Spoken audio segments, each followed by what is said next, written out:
এর সামনেই দাঁড়িয়ে রয়েছি। তোমরা সবাই আসো। ইসকন মন্দির পৃথিবীর শ্রেষ্ঠ মন্দির, সেরা মন্দির। এই মন্দিরে আসে সমস্ত রকম যেটুকু মানে দেব দেবতার আরাধনা এখানে করে যান। এখানে শ্রীকৃষ্ণের আবির্ভাব রয়েছে এবং শ্রী চৈতন্যদেবের বাসস্থান এটি। Thank you. আচ্ছা, এই দোকানে কি করবে অরুণদা? দোকানে আমি কি ব্যাপার আমি তো বলতে পারছি না, ও জানে। অ্যাকচুয়ালি ওটা আমার বন্ধু, ঠিক আচ্ছা, আছে, আচ্ছা, ছোট thank মানে you. ওই বাচ্চাবেলা থেকে।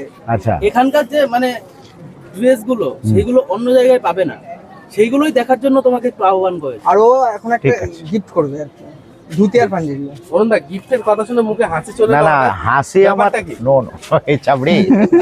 আমাকে একটা কথা বলি, আমি কিন্তু অল টাইম আমার মধ্যে হাসি রয়েছে আর প্রতিটা ভিডিওতে এটা ঠিক, আমার হ্যাঁ, এটা বাস্তব। এটা বাস্তব।